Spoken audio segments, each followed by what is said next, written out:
Hi, I'm Craig Edgerton, Risk Specialist with Achmea, Australia's specialist farm insurer.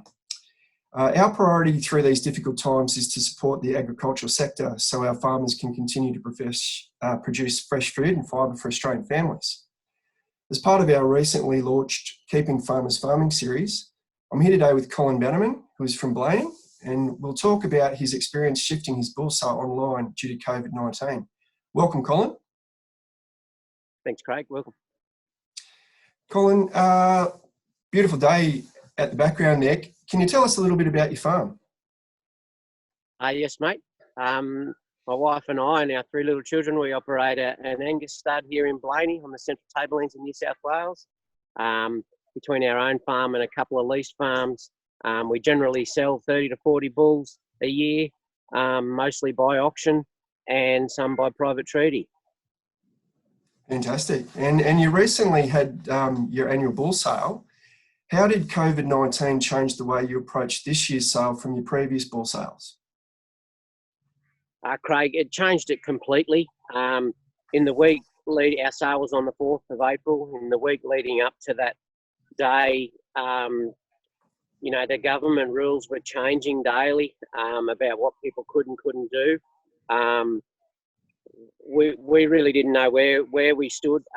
Obviously, as agriculture's essential service, we could have still had the sale, but obviously we had to do it differently. As the days went closer and the sale got out, I think it was only 2 or 3 days before the sale that we decided that we had to keep everyone safe and to make it run. We had to put it onto AuctionsPlus. The team at AuctionsPlus were terrific in helping us get it loaded up so quickly. So yeah, it completely changed it. Something we would never have done in a million years, because we couldn't have people on the farm. We usually have at least 100 people come on the farm. We couldn't do it. So yeah, we did it completely all online. And despite our worries and nervousness, it worked a treat. So what your results from the online sale were good? Mate, they were terrific. Our financial results were terrific. We actually had the best average we've ever had, and an equal top price. We averaged $5,700 for the bulls at auction, which was absolutely terrific. I guess, it's a good time to be in agriculture. The cattle job's good, and the lamb job's sheep and lambs are good. So we were lucky to be on the curtails of that as well. Good cattle are making good money, and it worked a treat for us. But not only that, it was better for us in a different way. It was a lot less stressful for us to do it that way. Our clients enjoyed it better, being able to bid at home, and thirdly, it was better on the bulls. Yeah, it was terrific. Fantastic. Look, that's a great result.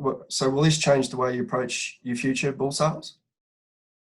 Look, Craig, I really think it will, to be honest. We haven't had a negative word said from anyone who was involved with it.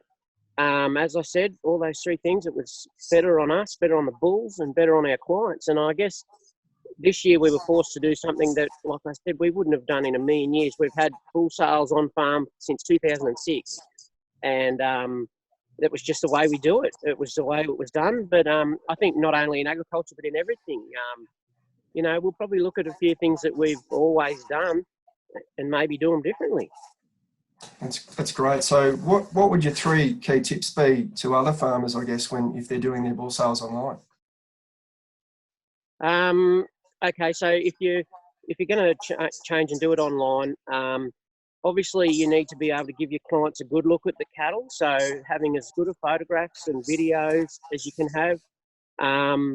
The other thing that we found quite different, obviously you don't get to talk with your clients and maybe talk about which bulls might suit them and which bulls won't. So really push for on-farm inspections leading up to. We didn't have much time to do this, but nearly everybody that bought a bull came out. We generally sell bulls to our locals anyway, so everyone was close. But yeah, getting people, you still got to have that communication, get on the phone, make sure that you know where you're up to with the bulls and what people are looking for, that sort of thing, matching bulls to people. Yeah, it's one thing you take for granted when everyone comes to your farm that day. I guess it is. It changes it a bit. So well done on achieving, your highest average and bull sales. I mean, you've got some pretty valuable bulls there. What are your thoughts on stud stock insurance? Oh, look, honestly, to me, it's a no-brainer. We deal with hundreds of bulls every year, bulls that we're selling this year, as well as bulls that we sold last year and the year before that and the year before that. And whilst we do have bulls that, people have to sell because they're gone in the teeth from age, it's not every time. And anyone who has bulls knows they're their own worst enemies, fighting and injuring each other, picking on each other. And then there's the joining and, a cow going down and all those sort of things. I think the average life of a bull, I've been told, is only 3 joinings. It's not much really when you... And a bull's an investment, and a bull's half your herd. So you really got to look after them. Honestly, I think stud stock insurance for bulls is a no-brainer because if you have enough bulls, guarantee you'll have a problem. Yeah, that's for sure. So, during these uncertain times, it's fair to say we're all looking for more certainty. Colin, when it comes to insuring your farm, what's important to you? I guess like everyone, and like with all insurance, it's just the fact that knowing that if something goes wrong, we're covered. And we all know, like, things go wrong. It's peace of mind, I guess, to know that, shed catches on fire or something like that, it's covered. We would rather, we don't have a lot of claims. We haven't had many at all.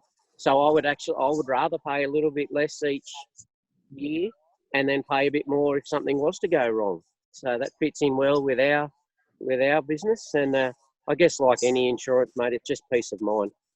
Yeah, that's right. You can get to sleep at night. Absolutely. Look, thanks, Colin. It's great to see how you've adapted to these challenging times and how it's been a positive result for you and your farm business. We'd like to thank you for your time today. Oh, my pleasure, Craig. Thanks, anytime. Thank you. Good on you. Thank you very much.